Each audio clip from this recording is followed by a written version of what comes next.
శ్రీకృష్ణ పరబ్రహ్మణే నమః. శ్రీ గురుభ్యో నమః.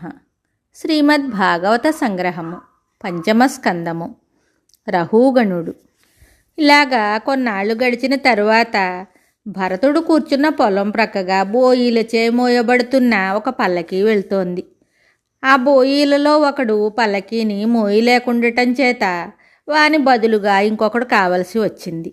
ఆజానుబాహుడు, దృఢకాయుడు, ఏ పని పాట లేక కూర్చున్నవాడు అయిన భరతుడు వాళ్ళ కంటబడ్డాడు. వాళ్ళు భరతుని లాక్కొచ్చి పల్లకీని ఒక పక్క మోయమన్నారు. భరతుడు అలాగే మోయటం ప్రారంభించాడు. ఆ పల్లకీలో సింధు సౌవీర దేశాలకు రాజైన రహూగణుడు కపిల మహాముని దగ్గరకు వెళుతున్నాడు. భరతుడు పల్లకీని మోయటం ప్రారంభించినప్పటి నుంచి అతడు అందరికంటే మిక్కిలి పొడవుగా ఉండటం చేతను నడుస్తున్నప్పుడు నేల మీదనున్న కీటకాదులపై పాదం పడకుండా అతడు దాట్లు వేస్తూ ఉండటం చేతను పల్లకీలో సమతలం తప్పి ఎగుడు దిగుడై కుదుపులు ఎక్కువై లోపల కూర్చోవటం కష్టమవుతూ ఉండేది. రాజు చిరాకుపడి అలాగా ఎందుకు అవుతున్నది అని బోయల్ని అడిగాడు. వాళ్ళంతా ఆ కొత్తగా వచ్చిన వాని వలన అలాగవుతుందనగానే రాజు భరతుని చూశాడు. బలిష్టంగా ఉన్న ఆ అజానుబాహుడు కావాలని అలాగా ప్రవర్తిస్తున్నాడని భావించి రాజు అతనితోటి వ్యంగ్యంగా ఇలా అన్నాడు. అయ్యో పాపం, చాలా దూరం నుండి మోస్తున్నట్లున్నావు, అలసిపోయి ఉంటావు.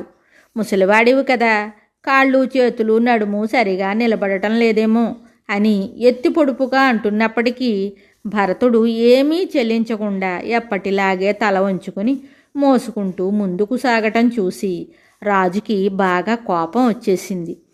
ఓరి పొగరబోతా, నా మాటలు వినబడలేదా? అర్థం కాలేదా? నీవు జీవన్మృతుడవా, నడుస్తున్న శవమువా? నీ మదం అణగగొడతానుండు, నీ అహంకారానికి తగిన శిక్ష విధిస్తాను, ఇంక నన్ను ఎప్పుడూ మరిచిపోలేవు అని వదురుతున్న సింధురాజుతో పాపం అజ్ఞానంచే ఇలాంటి మాట్లాడుతున్నాడని దయదలచి చిరునవ్వుతో భరతుడు ఇలా జవాబు చెప్పాడు. అయ్యా, వేషభాషలను బట్టి నీ ఒక రాజు అని భావిస్తున్నాను. నీవు వ్యంగ్యంగా చెప్పిన నీ మాటలలో కొంత సత్యం ఉన్నది. నేను దృఢకాయుణ్ణి, యవనవంతుడను, బలిష్ఠుడను అయి ఉండి ముసలివాని వలె, బలహీనుని వలె, నడుం నిలువని వాని వలె, దూరము నడువలేని వాని వలె, బరువు మోయలేని వాని వలె పల్లకీని మోస్తున్నానని భావించావు. వ్యావహారిక దృష్టితో చూస్తే అలాగ అనుకోవడం సమంజసమే. కానీ నిజానికి ఆ బరువు మోసేది నేను కాదు. బరువు మోయటం, నడవటం, లావెక్కటం, నీరసించిపోవటం, అలసిపోవటం, ముసలితనము, యవ్వనము ఇవి అన్నీ పంచభూతాల సంఘాతమైన శరీరానివే. అలాగే కోరిక, కోపము, మదము, అహంకారము లాంటి భావాలన్నీ ఆ శరీరాన్ని నడిపించే మనస్సునకు చెందినవే. నన్ను జీవన్మృతుడవు అని అన్నావు అంటే నడిచే శవము అని. ప్రతి శరీరము ఒక శవమే, దానిని నడిపించేది ఆత్మ యొక్క చైతన్యము. నేను జీవన్ముక్తుడను గాని జీవన్మృతుడను కాదు. నేను అనే ఆత్మకు చావు పుట్టుకలు లేవు. అది నిత్యము, సదా ముక్తము. శీతోష్ణ సుఖ దుఃఖాలు, బంధమోక్షాలు శరీరానికి, మనస్సుకు చెందుతాయి కానీ ఆత్మకు చెందవు. అవి అన్నీ శరీరమే నేను అనుకునేవారికి కలిగే మానసిక అనుభవాలు. యజమాని, సేవకుడు అనే భావాలు కూడా ఆ శరీరాలు చేసే కర్మలను బట్టి ఏర్పరచుకొనబడిన సంబంధాలే. అందరికీ ప్రభువు ఒక్కడే, ఈశ్వరుడు. నీవు నన్ను శిక్షిస్తానంటివి, అది కూడా ఒక శరీరము వేరొక శరీరాన్ని హింసించటమే గాని ఆ శిక్ష నాకు కాదు. నాకు దేహాభిమానం ఎప్పుడో పోయింది. ఈ దేహము ఎలాగున్నా ఏమైనా నేను పట్టించుకోను. అందుకే ఇతరులకు నేను జడునిగాను, మూగవానిగాను, చెవిటివానిగాను, పిచ్చివానిగాను కనిపిస్తాను. నన్ను నీవు ఏ విధంగానూ శిక్షించలేవు అని మళ్ళీ పల్లకీ మోయడానికి సిద్ధపడ్డాడు. మంత్రముగ్ధుడై వింటున్న రాజు వెంటనే పల్లకీ దిగిపోయి భరతునకు సాష్టాంగ నమస్కారం చేసి వినయ వినమ్రుడయ్యాడు. అతడు తత్వజిజ్ఞాస కలవాడు. కపిల భగవానుని వద్ద జ్ఞానబోధను పొందటానికి వెళుతున్నవాడు. భరతుని మాటలు అతనికి సూటిగా అర్థమయ్యాయి. ఇతడు సామాన్యుడు కాడు, నివురు కప్పిన నిప్పు వంటి ఒక మహాత్ముడు అని గుర్తించాడు. ఇతడు చెప్పిన కొద్దిపాటి మాటలలోనే ఎన్నో గ్రంథాలు చదివితే గానీ తెలియని ఆధ్యాత్మిక సత్యాలు తెలిసినవి. రాజు యొక్క అహంకారము తొలగిపోయింది. సిగ్గుతో పశ్చాత్తాపంతో ఇలా విన్నవించుకున్నాడు. మహానుభావ, నీవెవరివి? సామాన్య బ్రాహ్మణుడో మాత్రమూ కావు. నిన్ను నేను అనరాని మాటలతో అవమానించాను. ఇప్పుడు నా అహంకారం అంతా తొలగిపోయినది. నన్ను క్షమింపుమని వేడుకుంటున్నాను. నేను సింధు సౌవీర దేశాధిపతిని. నా పేరు రహుగణుడు. నీ యొక్క బ్రహ్మవర్చస్సును దాచుకుంటూ అవధూతలాగా తిరుగుతున్న నీవెవరవు? నన్ను అనుగ్రహించటానికి ఈ వేషంలో వచ్చిన కపిలమును ఇంద్రుడవు కాదు కదా. నేను ఇంద్రుని వజ్రాయుధానికి గాని, శివుని త్రిశూలానికి గాని, యముని దండానికి గాని భయపడను. కానీ సద్బ్రాహ్మణుని ఆగ్రహానికి మాత్రము భయపడతాను. నేను కపిల భగవానుని సందర్శించాలని బయలుదేరాను. ఆయన ప్రసన్నుడైతే ఈ సంసారం నుండి రక్షింపబడటం ఎలాగా అని తెలుసుకుందామనుకుంటున్నాను. శరీరానికి కలిగిన శ్రమ ఆత్మకు తగలదని నీవు చెప్పిన మాట నాకు ఇంకా కొంచెం తెలిసేటట్లు చెప్పుము. నాకు బ్రహ్మతత్వాన్ని బోధింపుమని ప్రార్థిస్తున్నాను అని రాజు కోరగా భరతుడు సంతోషించి ఇలా చెప్పాడు. రాజా, మానవునకు మనస్సే బంధకారకము, మోక్షకారకము కూడాను. అందుచేత మనస్సును కావలసిన రీతిలో మలుచుకోవాలి, నియంత్రణ చెయ్యాలి. సత్వరజస్తమో గుణాలతో కూడి ఉన్న మనస్సు విషయ ప్రపంచంలో సంచరిస్తుంది. మంచి చెడు కర్మలు చేస్తూ ఆ కర్మఫలాలను అనుభవించటానికి మళ్ళీ మళ్ళీ జనన మరణ సంసార వలయంలో చిక్కుకుంటాడు జీవుడు. మనస్సులో పుట్టే కోరికలను బట్టి ఉత్తమ అధమగతులు సంభవిస్తాయి. సుఖదుఖాలు కలుగుతూ ఉంటాయి. వీటికి అంతం ఉండదు. విషయ ప్రపంచంతో మనస్సుకు అనుబంధం ఉన్నంతవరకు ఇది పునరావృతం అవుతూనే ఉంటుంది. రాజా, ఈ ప్రపంచము మిథ్య. దానిని వ్యవహార సత్యం అనవచ్చు. వ్యవహార సత్యము అసలు సత్యము కానేరదు. కలలో కనిపించేవన్నీ కలగంటున్నంతసేపు తాత్కాలికంగా సత్యాలే అయినా మెలకువ రాగానే అవి మిథ్య, అసత్యం అయిపోతాయి.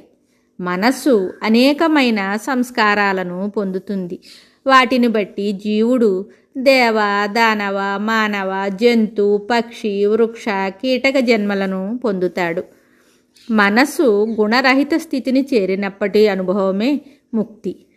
గుణాలు, కర్మలు, కోరికలు అసలే లేకపోతే మనస్సే ఉండదు. కేవలం పరమతత్వముగా ఉండిపోతుంది. 16 తత్వాలలో మనస్సే ప్రధానమైనది.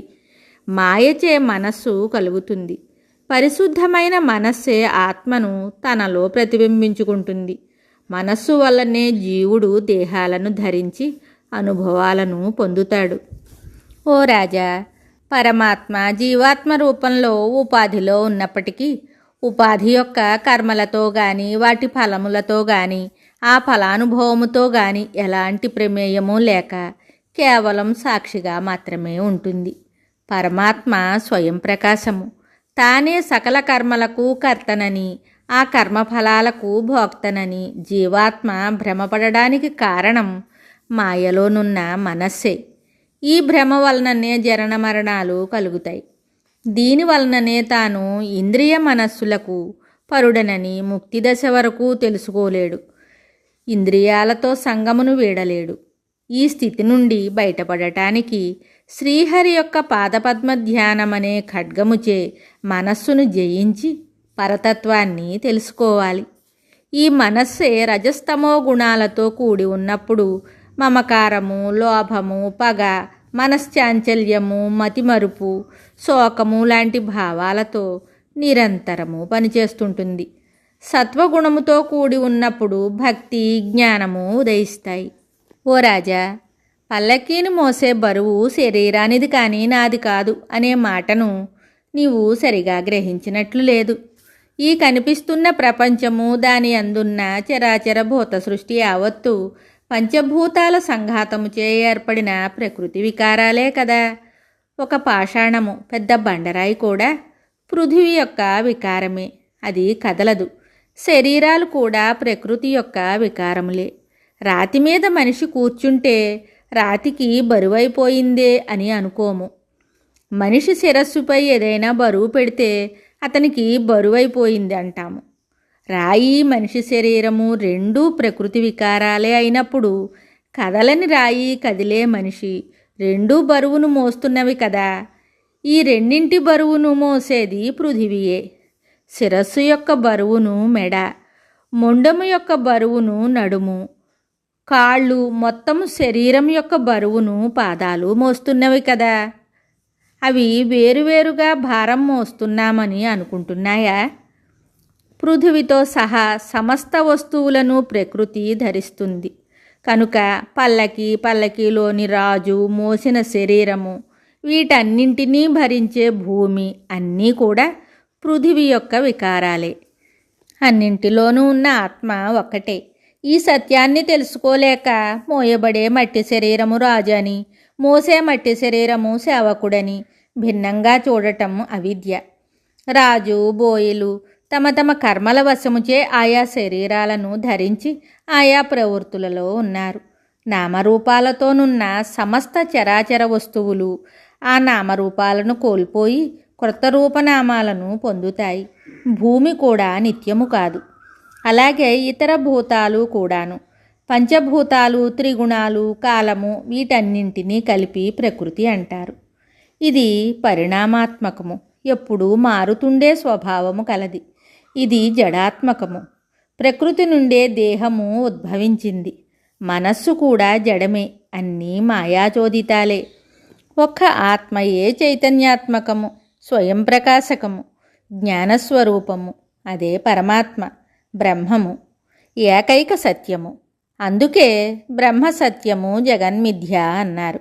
అటువంటి మిథ్యారూపమైన జగత్తును ఆశ్రయించి జీవుడు సంసారి అయి అనేకమైన బాధలు, కష్టసుఖాలు, విచారాలు, ప్రేమ, ద్వేషం, భయం, భ్రమ, క్రోధం, దురాశ, అసూయ, ఆకలి దప్పులు, మానసిక శారీరక క్లేశాలు, చావు పుట్టుకలు మొదలైన దుఃఖాలకు లోనవుతాడు. సుఖప్రాప్తి, దుఃఖ నివృత్తి మార్గాలను అన్వేషిస్తూ సంసారమనే గాఢాంధకారపు అరణ్యంలో కూరుకొని పోయి దారి తెన్ను వెలుగు కానలేక అందులోనే భ్రమిస్తూ ఉంటాడు. ఆ అరణ్యంలో 6 తస్కర్లు సదా వీరవిహారం చేస్తూ అమాయకులైన ఈ సంసారి బాటసారుల్ని దోచుకొని శాశ్వత బానిసలుగా చేసుకొని హింసిస్తూ ఉంటారు. వారే కామము, క్రోధము, లోభము, మోహము, మదము, మాత్సర్యము అనే అరిషడ్వర్గాలనబడే దొంగలు. వీరి ప్రభావం వల్ల సంసారికి భగవంతుని గురించి తలుచుకొనడానికే సమయం లేకుండా పోతుంది. అయితే ఈ స్థితి నుండి బయటపడడానికి మార్గం లేకపోలేదు. సాధు సత్పురుషుల సాంగత్యము, వారి పాదసేవల ద్వారా గురుభక్తి, దైవభక్తి సిద్ధిస్తాయి. నిస్సంగత్వము, నిర్మోహత్వము అలవడతాయి. జ్ఞానకాంక్ష పెరుగుతుంది. చివరకు జ్ఞానోదయం కూడా కలుగుతుంది. అట్టి జ్ఞానము వైదిక కర్మాచరణము ద్వారా కానీ, వేదాధ్యయనము చేత కానీ, ఘోర తపస్సుచే కానీ, దాన ధర్మాలచే కానీ, యాత్రలచే, వ్రతాలచే, అర్చనలచే కానీ లభించదు. ఇంద్రియ భోగాలకు విముఖులై అరిషడ్వర్గాలను మనోనిగ్రహంచే జయించి శ్రీమన్నారాయణుని సద్గుణ కీర్తనలలో ఆనందించే భాగవతులను అనుదినము ఆరాధిస్తుంటే భక్తుని బుద్ధి మోక్షమార్గం వైపు పయనించి శ్రీమన్నారాయణ పాద పద్మాలపై లగ్నమవుతుంది. అదే ముక్తికి సాధన. రాజా, ఇంకా నా విషయం చెప్తాను విను. పూర్వము నేను భరతుడనబడే రాజును. సర్వసంగాలను విడిచి సన్యసించి ఒక పుణ్యాశ్రమంలో ఉండగా తల్లి లేని ఒక లేడిపిల్ల యందు కర్మవశాత్తు నాకు మమకారం ఏర్పడింది. ఆ సంఘ ప్రభావముచే నేను ఒక లేడినై జన్మించి ఆ ఆశ్రమంలోనే గడిపాను. దైవానుగ్రహంచే నాకు పూర్వజన్మల స్మృతి ఉన్నది. లేడి జన్మ తరువాత నేను ఇప్పుడు బ్రాహ్మణుడినై జన్మించాను. నాకు అన్ని కర్మబంధాలు నశించాయి కనుక మళ్ళీ కర్మలు చేసి క్రొత్త బంధాలు కలిగించుకొనకుండా ఈ విధంగా సంచరిస్తున్నాను. రాజా, నరుడు దుస్సంగ దోషముచే పతనమవుతాడు, సత్సంగ మహిమచే ఉద్ధరింపబడతాడు. సత్సంగము వలన జ్ఞానం కలిగి మోహం తొలగిపోతుంది. శ్రీహరి కథాశ్రవణముచే సంసార అరణ్యాన్ని సులువుగా దాటివేయవచ్చును. కానీ ఇంద్రియాలను జయించలేని మనిషిని కామము, లోభము అనే దొంగలు చుట్టుముట్టి పట్టుకుని అతడు దాచుకున్న ధర్మమనే మహాధనాన్ని దోచుకుంటారు. అందుచేత సంసారమునందు కోరికలను పెంచుకోకూడదు. మిగతా కథ తరువాయి భాగంలో తెలుసుకుందాము. శుభం.